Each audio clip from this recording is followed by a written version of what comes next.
Bismillahirrahmanirrahim. Qala Syekhul Musannif rahimahullahu ta'ala wa nafa'ana bihi wa bi'ulumihi fid dharain amin. Al-Fatihah.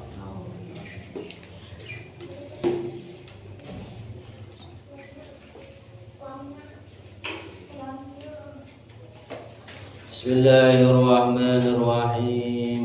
Babu fadlil marabiti. Iki bab nerangaken keutamaane tukang jaga benteng pertahanan perang, perang secara fisik.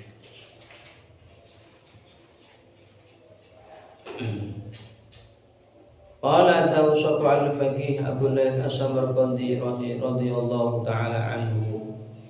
Hadatsana ta'akana kita sapa abi bapakku rahimahullah. Qala tawsatu bapakku. Hadatsana ta'akana kita sapa Abu Abdurrahman ibni Abdullah. Hadatsana ta'akana kita sapa Muhammad ibni Harbil Al-Madani. Hadatsana ta'akana kita sapa Umar ibni Mansur An-Nadhr ibni Ma'bad an Abi Qalabah saking Abi Qalabah an Utsman saking Utsman radhiyallahu ta'ala anhu.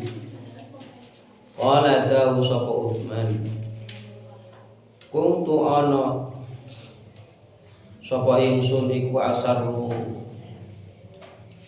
nyamaraken sapa ingsun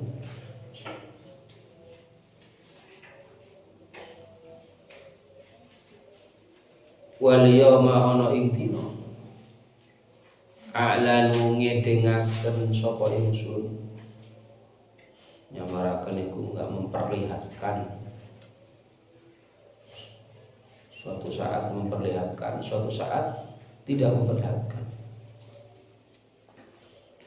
Wa malan ora kana ana iku yamna'ani iku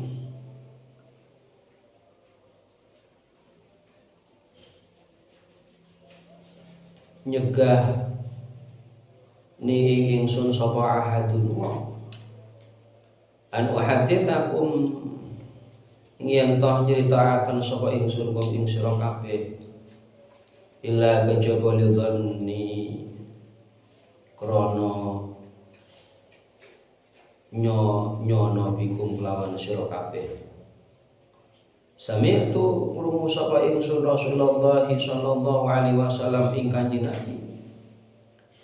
Yaqulu halatahu sapa Kanjeng Nabi. Ribatu yaumin utawi jogo benteng pertahanan fisabilillahi ana ing dalane Allah iku afdalu luwih utama min syami alfi yaumin saking poso 1000 dina qiyami alfi lailatin lan ibadah ana ing wengi 1000 wengi jogo benteng pertahanan. Itu lebih, kalau sekarang mungkin orang-orang TNI, orang-orang polisi militer, polisi, mereka menjaga markas, menjaga kantor, baik polsek, polres, polri sebagainya. Mereka jaga seperti itu juga merupakan tugas negara. Sawaya-waya ono sesuatu yang tidak diinginkan mereka jaga. Terus posisinya bagaimana? Posisi sholatnya nah, kalau ada pengaturan pas waya sholat diganti sementara, itu tidak masalah. Misalkan nih, kalau kamu masuk nih kantor militer itu kan ada orang yang jaga di depan, ya, bawa senjata lengkap itu kan. Itu tinggal pengaturan sholatnya. Dan sholat itu kan zuhur, asar, maghrib, isya, subuh itu aja. Terus ada pengaturan sholatnya. Apakah tetap sholat itu tetap? wajib sholat. Wong sing perang di apa namanya di medan perang aja ada sholat kok, ada tata caranya sholat kan gitu. Apalagi yang jaga benteng, jaga kantor, jaga mabes, markas besar gitu. Nah, jaga ini itu lebih utama dari puasa 1000.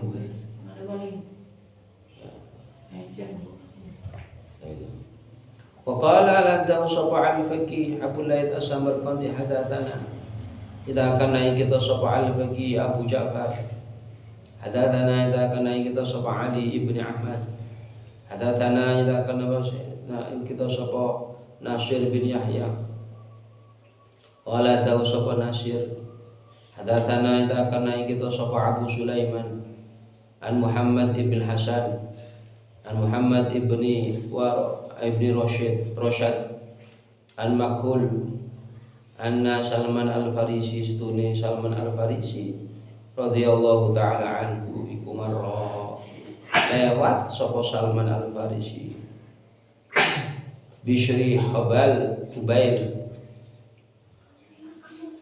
lewat ketemu Bishri Hubail ibni Asmid wa huwa utawi Bishri iku murabitun wong kang jaga benteng fi qal'ah ana ing dalem daerah qal'ah bi ardi Farisa ana ing tanah Persia. Faqala nuli matur sapa Salman al-Farisi ala ana ta ora uhadithukum nyritakaken sapa ingsun kum ing sira kabeh bi hadirin lawan siji hadis sami'tuhu kang rungu sapa ingsun ku ing hadis min Rasulillah sallallahu alaihi wasallam saking kanjeng Nabi Bishri Hubail. Aman gak rungu ta? Aku pernah menceritakan satu hadis dari Rasul. Ya hulu haladau sapa kanjeng Nabi arba'atu yaumin utawi laribatu yaumin yakti utawi jogo benteng pertahanan ana ing dina fi sabilillahi dalam dalan Allah iku afdhalu luwi utama min syami syahrin saking poso sebulan wa qiyamihi lan melaksanakan ibadah wong ini ana ing saulan iku. Wa man utai sapa ne wong iku mati sapa wong wa hale utai wong iku murabitun iku jaga benteng ujira moko den slametaken sapa wong min fitnatil qabri saking fitnah kubur. Wa namalu lan mundak hu ing wong apa kullu amalin saben-saben amal ka ahsanima kaya luwih baguse barang kana kang ana sapa man iku ya'malu ngamal sapa wong ila yaumil qiyamati maring dina kiamat. Ini bagian bagi ganjaran orang yang cukup benteng, cukup pertahanan. Nah, bagaimana mempertahankan diri kita itu?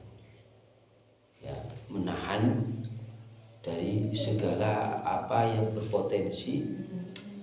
Nah, pertama potensi marah, potensi suudzon, potensi iri dengki, potensi menjelekkan orang. Ini kudu dijogo. Ya apa carane? Ya dhewe sing iso. Kita orang hanya bisa menjaga, mengendalikan itu. Tidak bisa. Kalau hawa nafsu itu kan tekona wedi. Tidak mungkin orang lain yang bisa menyelesaikan. Diri kita sendiri yang bisa menyelesaikan. Maukah diteruskan sifat-sifat yang jelek ada pada diri kita atau tidak? Maka perlu adanya tadi sesuatu yang berpotensi untuk apa namanya dalam diri kita itu ya tadi amarah, suudon, iri dengki, mau ingin menjelekkan orang itu kudu betul-betul dihindari. Nabi dewi ngerti ya apa caranya.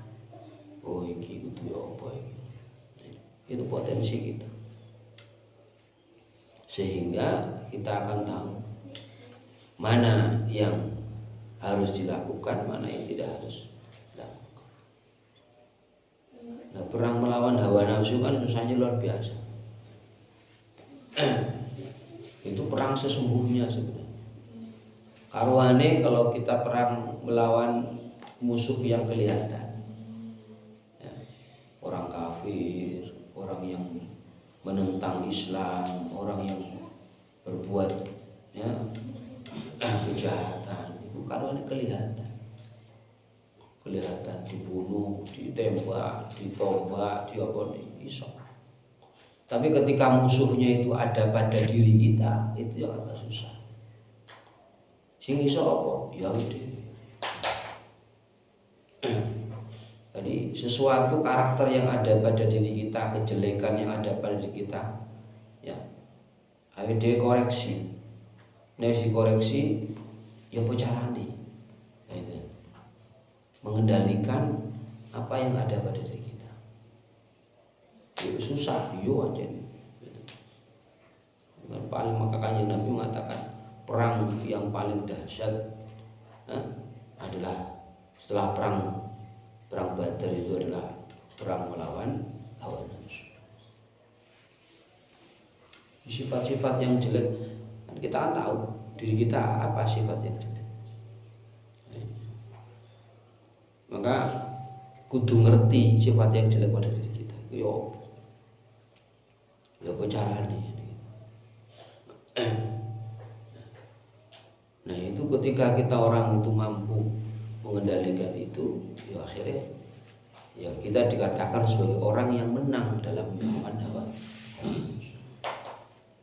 Hawa nafsu itu kan banyak sekali, dari pendengaran, dari mulut, dari penglihatan, dari hidung. Nah, ketika orang ngomong ini, oh yang panas kuping.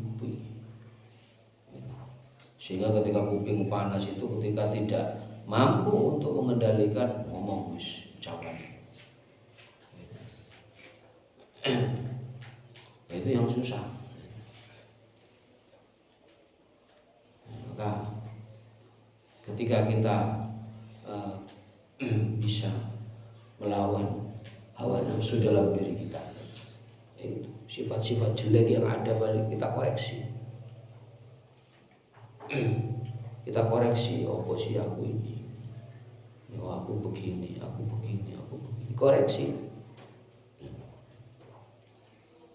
Nah itu bentuk kita itu usaha untuk memperbaiki diri. Nah, kalau kita tidak merenungkan, tidak akan kelihatan awet dewi, tidak bisa memperbaiki diri kan. Kenapa? Yang ada bukan kejelekan pada diri kita, tapi yosiku gawadanku, ngono ae. Ya Gus gawadanku. Di kekurangan kita itu apa? Oh kekuranganku ini. Kekuranganku seperti apa? Nah itu yang perlu dikoreksi. Dan orang pun tidak akan pernah sembuh. Orang nggak akan pernah sembuh. Pasti ada orang itu ada sedikit atau sedikit banyak ada kelemahan pada diri kita. Nah, kelemahan itu ya, bagaimana bisa mengaturnya sehingga tidak muncul, seakan-akan tidak muncul, seakan-akan tidak muncul. Kelemahan kita itu tidak muncul di hadapan orang. Itu perlu pengaturan diri, pengendalian diri. Berbeda dengan ketika kita menjaga benteng pertahanan nyata, kita nyata jaga mengendalikan adanya musuh di depan kita, nyata kelihatan. Dengan melengkapi alat perangnya, ya, dengan patrolinya setiap hari, dengan apapun itu kan bisa, karena nyata musuhnya, kelihatan.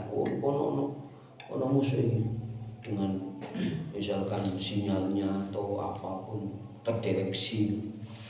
Sekarang canggih sudah, sehingga mungkin musuh tidak akan bisa masuk ke dalam daerah pertahanan kita.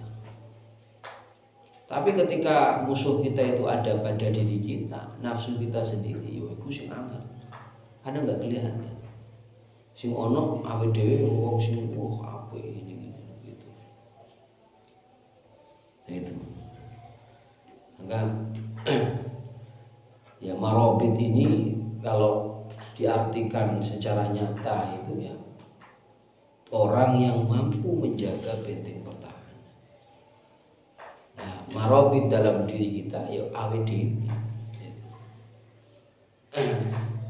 Mampukah mengendalikan diri kita? Mampukah kita itu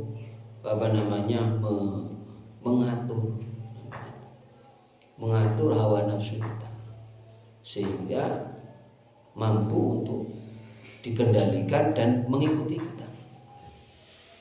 Karena ketika sudah hawa nafsu yang ada pada diri kita itu wis disetir oleh nafsu itu. Kalau sudah disetir wis apa saja. Ya. Nah ini, maka sama-sama kita bagaimana ya. Nah ini wong menjaga benteng pertahanan yang nyata itu merupakan suatu ibadah yang lebih utama dari puasa 1000 hari, puasa 1 bulan dan seterusnya. Apalagi menjaga diri kita, menjaga pertahanan dalam diri kita, tambah keutamaannya luar biasa, sangat utama sekali. Maka kita itu perlu. Saya sering mengatakan renung no. Nek pas wae asar iku renung no, aku iki satu hari ki nglakoni apa ya begini begitu gitu. Sehingga besoknya diperbaiki kembali. Harusnya apa bagaimana. Maka kita sama-sama belajar bagaimana mengendalikan diri kita sehingga kita selamat baik di dunia maupun di akhirat. Qala al-faqih Abdullah as-Samarqandi rahimahullah wallahu a'lam. Al-Fatihah.